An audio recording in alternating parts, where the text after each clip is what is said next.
नमस्कार, मैं प्रवेश गौतम। आप सबका स्वागत है छुपा खेल विद प्रवेश में। 23 मार्च 2020 को शिवराज सिंह चौहान ने चौथी बार मध्य प्रदेश में मुख्यमंत्री पद की शपथ ली और उनका पहला मंत्रिमंडल विस्तार 21 अप्रैल 2020 को और दूसरा 2 जुलाई 2020 को हुआ। शायद आपको याद हो,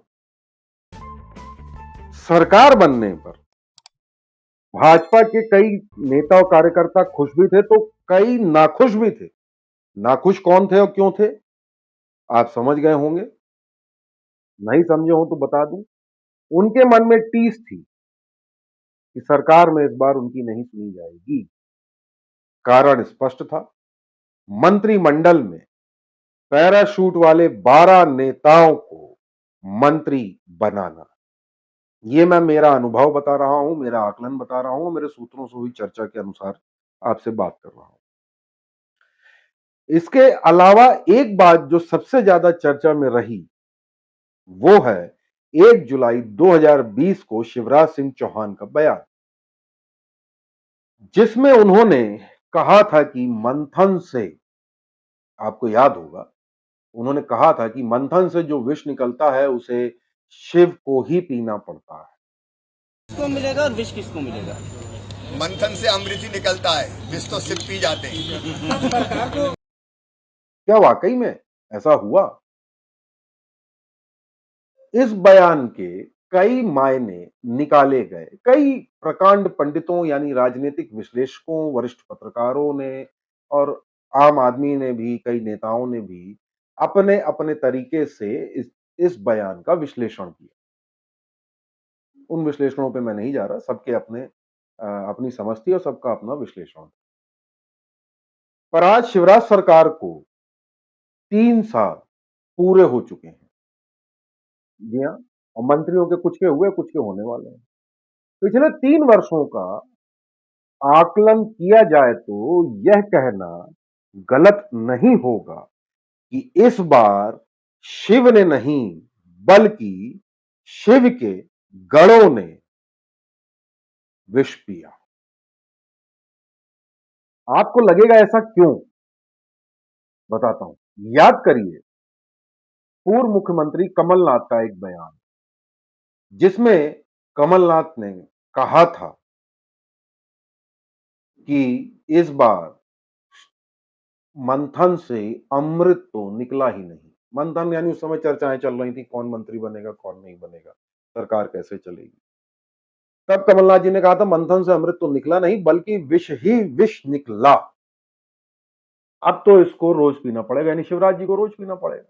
सबको यही समझ आया कि कमलनाथ का यह बयान शिवराज जी के लिए है, यानी उनके कार्यकाल में उनको बहुत तकलीफें आने वाली।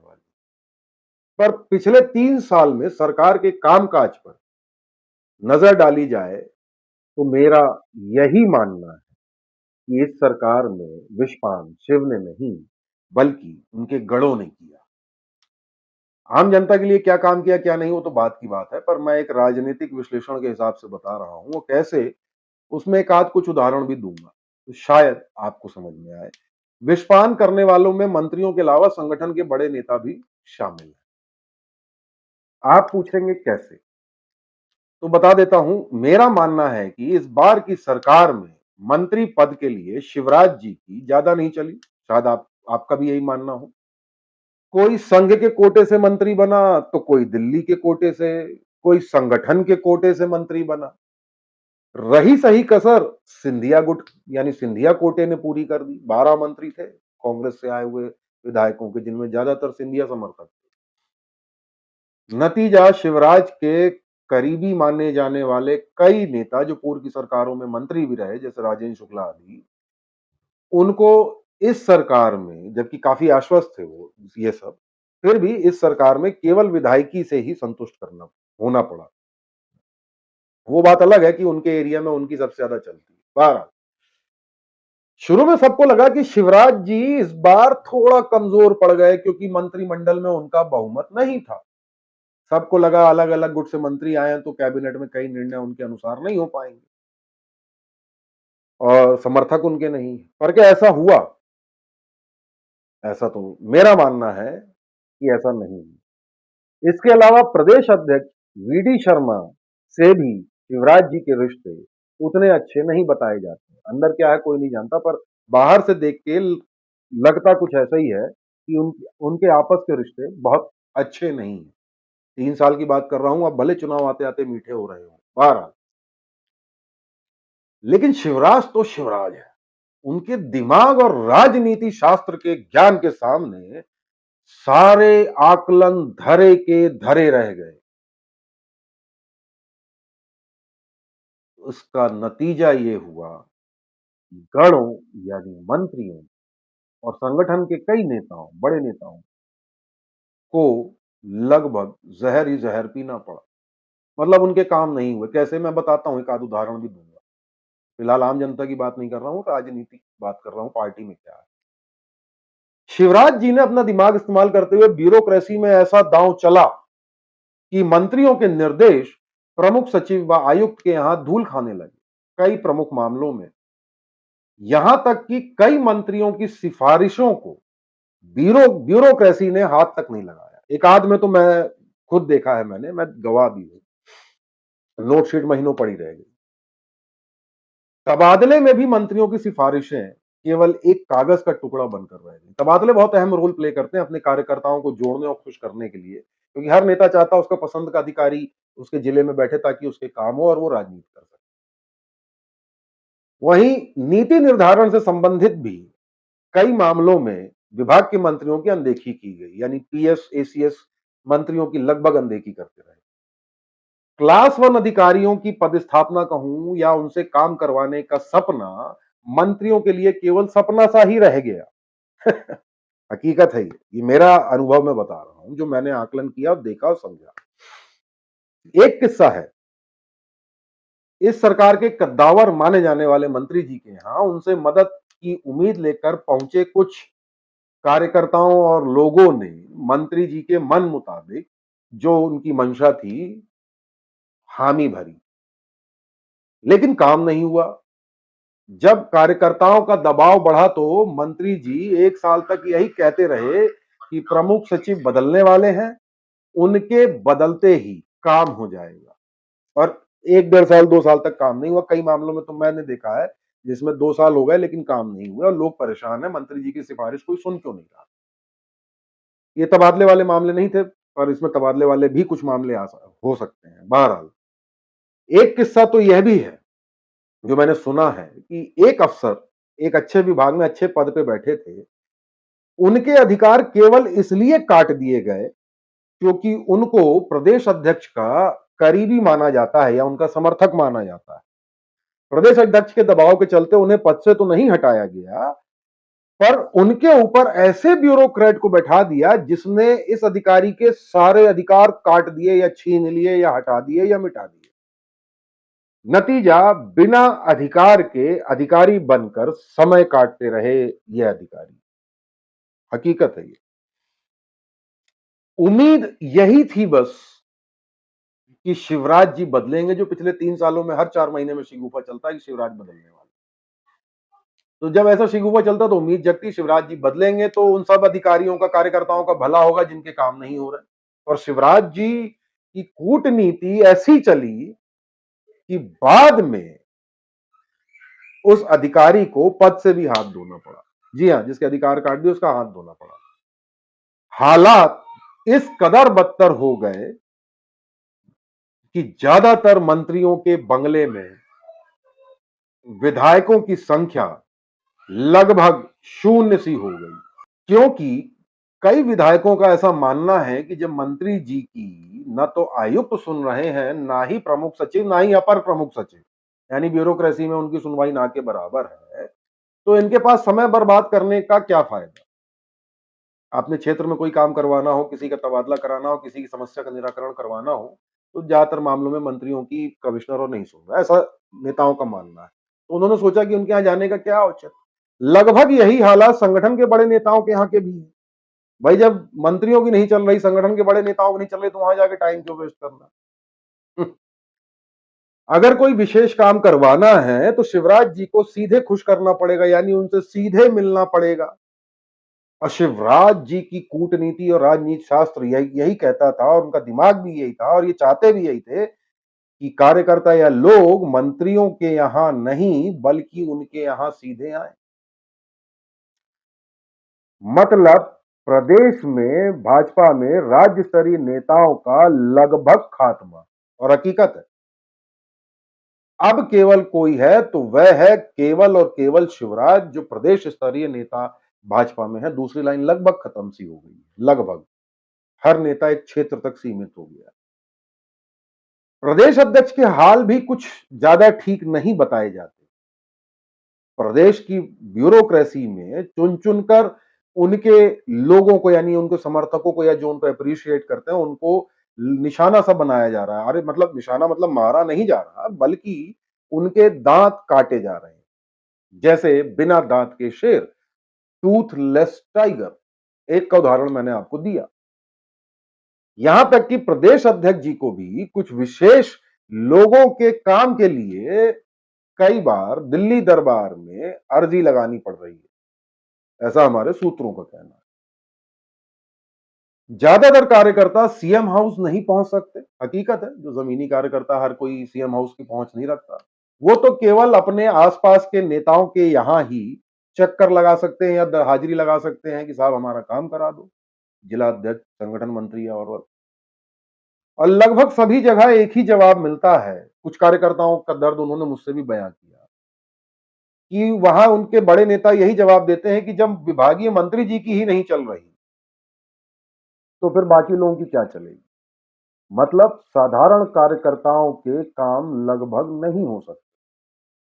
कुछ एक ने तो मुझसे भी दर्द बयां किया। बहरहाल नतीजा, कार्यकर्ता इस कदर नाराज हो गया कि समय आने पर अपनी ताकत तक दिखाने के लिए तैयार सा बैठा है। वो तो चुनाव में पता चलेगा कि ये कितनी ये ताकत दिखा पाते हैं। बहरहाल चर्चाओं में ये चीजें हैं। संघ से जुड़े लोग भी बहुत खुश नहीं बताए जा रहे। दबी जुबान कहते हैं कि अपने लोगों की ही मदद नहीं कर पा रहे, क्या करें,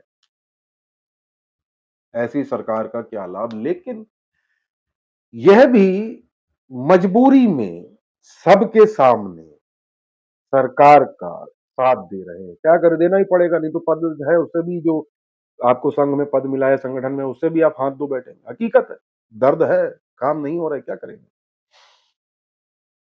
शुरुआत में सिंधिया समर्थकों का दबदबा जरूर दिखा। लगा होगा कि सिंधिया समर्थक मंत्री ज्यादा पावरफुल है, उनके काम हो रहे हैं। शुरुआत में मैं कहूंगा, मैं समझता हूं 4-5 महीने, 6 महीने।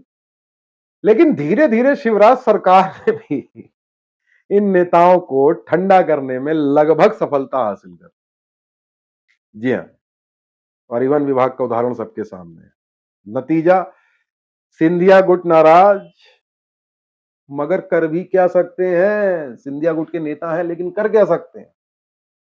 अब तो बस इन नेताओं को महाराज की ही उम्मीद है, और उन्हीं की ओर आस लगाए देख रहे हैं, और अपने कार्यकर्ताओं को यही दिलासा दे रहे हैं कि अगली बार महाराज ही मुख्यमंत्री बनेंगे, तब सबके काम होंगे।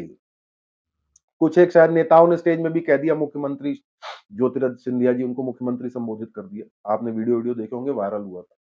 सूत्रों का तो यहां तक कहना है कि सिंधिया भी जब किसी खास काम से आते हैं तो संघ के साथ साथ सीएम हाउस भी जाते हैं। संघ के दफ्तर जाएंगे, उसके बाद सीएम हाउस, या पहले सीएम हाउस जाएंगे फिर संघ में आएंगे। जो उनको विशेष होता है तो उनको आना पड़ता है। मंत्रिमंडल विस्तार के समय भी लगभग ऐसी ही स्थिति थी, 2-3 दौरे उनको करने पड़े। हालांकि इस तरह की मीटिंग को औपचारिकता की बैठक बताई गई कि नॉर्मल मीटिंग थी, पर अंदर की बात तो यही दोनों नेता जानते हैं। बहरहाल यहां एक बात जरूर बता दूं, जो मुझे लगता है, इस सरकार में उन कार्यकर्ताओं का दबदबा बना रहा या कायम रहा जो भारी भरकम इनकम टैक्स देते हैं, यानी इस देश के आयकर दाता है, अच्छे खासे आयकर दाता है। इनमें से कुछ की सीएम हाउस में सीधे दखल रखते हैं, ऐसी चर्चाएं आम है गली गली में और राजनीतिक गलियारों में। सच्चाई क्या है ये तो आप लोग खुद ही देख रहे होंगे या समझ रहे होंगे। बहरहाल ये चर्चाएं हैं। एक बात और, पहले क्लास 4 और रिक्त पदों पर तबादले मंत्री की नोटशीट पर साल भर चलते रहते, यानी कार्यकर्ताओं के काम लगभग पूर्व मतलब इस सरकार के पहले कार्यकाल में बता रहा हूं, जुगाड़ से हो जाते थे। मतलब यदि आप 10 काम कोई लेके आया नेता के पास तो 4-5-6 काम हो जाते थे, जिनमें तबादला भी शामिल है। लेकिन इस बार शिवराज जी ने ऐसा दांव चला कि सबके होश उड़ गए। इन मंत्रियों की ताकत छीन ली। कैसे? जीएडी से एक ऐसा आदेश निकलवाया कि कोई भी तबादला प्रतिबंधित समय की बात कर रहा हूं, जो लगभग 11 महीने होते, जब तबादले में बैन हटता तब की बात नहीं कर रहा, लेकिन जब बैन रहता है उस समय में कोई भी तबादला बिना सीएम कोऑर्डिनेशन के नहीं होंगे। यानी मंत्री जी चाहकर भी एक चपरासी या भ्रष्ट या चतुर्थ क्लास श्रेणी कर्मचारी का तबादला नहीं कर सकते बिना सीएम की मंजूरी के। बस फिर क्या था, मंत्री जी लगभग बेचारे हो गए और केवल सी एंड एफ की तरह हो गए। कोई आवेदन देता तो मंत्री जी यही कहते, यार मेरे हाथ में है नहीं, मैं इस आवेदन में अपना टीप लिख के सीएम कोऑर्डिनेशन भेज दूंगा। यानी कैरिंग एंड फॉरवर्डिंग, यहां से आवेदन लिया, अपनी टीप लगाई और भेज दिया सीएम साहब के यहाँ। अब सीएम साहब के यहाँ यानी कोऑर्डिनेशन कमेटी निर्णय लेगी कि किस मंत्री की सिफारिश कितनी माननी है। कितनों की सिफारिश मानी गई ये तो वही बता सकते हैं जिनके काम हुए। बहरहाल एक छोटा सा उदाहरण था, के लिए तबादला नहीं और भी बहुत कुछ होता है, और तबादला बहुत इंपॉर्टेंट रोल प्ले करता है किसी भी नेता की नेतागिरी। सीएम कोऑर्डिनेशन जाने के बाद सिर्फ इंतजार और इंतजार और इंतजार। अब मुझे पिछले 3 वर्षों के हालात देखकर, इन सब हालातों को देखकर तो यही लगता है कि इस बार शिव ने नहीं बल्कि उनके गणों यानी मंत्रियों, संगठन के पदाधिकारियों आदि बड़े नेताओं ने विषपान किया। मंथन से अमृत निकला, लेकिन वह सिर्फ शिव के हिस्से गया, गणों को विषपान करना पड़ा। बाकी आप समझ जाइए, मेरे आकलन पर टिप्पणी जरूर करिएगा। कुछ जो मैंने उदाहरण दिए हैं, ये मैंने कुछ तो मैंने व्यक्तिगत देखे हैं, समझे हैं, कुछ लोगों ने मुझसे कहे हैं, और कुछ राजनीतिक गलियारों की चर्चा है। पर सारांश इतना जरूर है कि पिछले 3 सालों में इस बार की शिवराज सरकार बहुत ही अलग तरीके से चली है, और विषपान गणों को यानी मंत्रियों को, संगठन के पदाधिकारियों, बड़े नेताओं को करना पड़ा है। तबादला इसलिए अहम हो जाता है कि यदि किसी नेता को अपने क्षेत्र में नेतागिरी करनी है तो वहां का टीआई, पुलिस व्यवस्था, लॉ एंड ऑर्डर के लिए एसडीएम, तहसीलदार वगैरह आदि, नगर निगम आदि में जो लोग बैठे हैं, वो यदि नेता की मर्जी के मुताबिक नहीं बैठे हैं, इन दोनों की ट्यूनिंग नहीं हुई है, तो क्षेत्र में नेतागिरी करना संभव नहीं हो पाएगा। यानी समर्थकों के काम नहीं होंगे तो भीड़ नहीं जुटेगी, तो आपकी तारीफ नहीं होगी।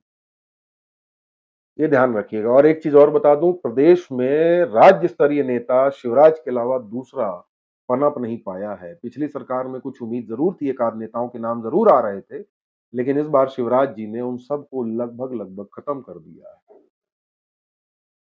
आपकी टिप्पणी जरूर करिएगा। बहुत बहुत धन्यवाद।